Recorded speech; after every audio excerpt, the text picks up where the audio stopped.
Native speakers of diverse languages who use English to communicate across and within borders can be deemed as communicating in English as a lingua franca.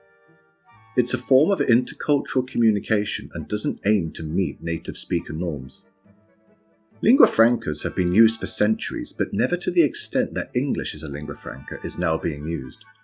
With globalization, time and space have been compressed, meaning a form of shared communication across borders is needed like no time before, and English has taken on the role due to its prominence as a global language politically and culturally.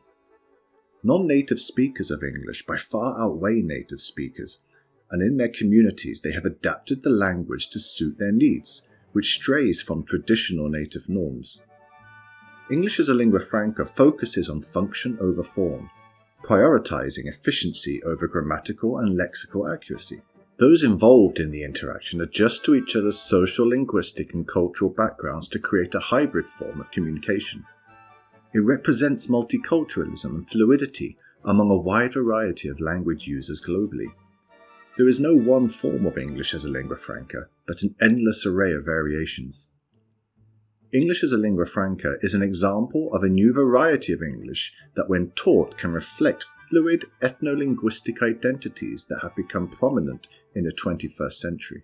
Globalization has ensured that mobility and communication are accessible to a larger number of people, so their reasons for learning English have become less motivated for integrative reasons and less inclined to follow the norms of the native speaker, due to intelligibility being the priority.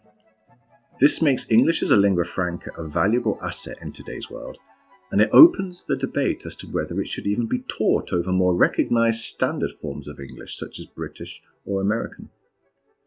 Thanks for watching this 2-minute theory on English as a lingua franca, and please look in the description below for books you should check out for a more in-depth explanation. If you found that interesting, you may be interested in other 2-minute theories. And finally, please don't forget to subscribe. Thanks for watching and see you soon.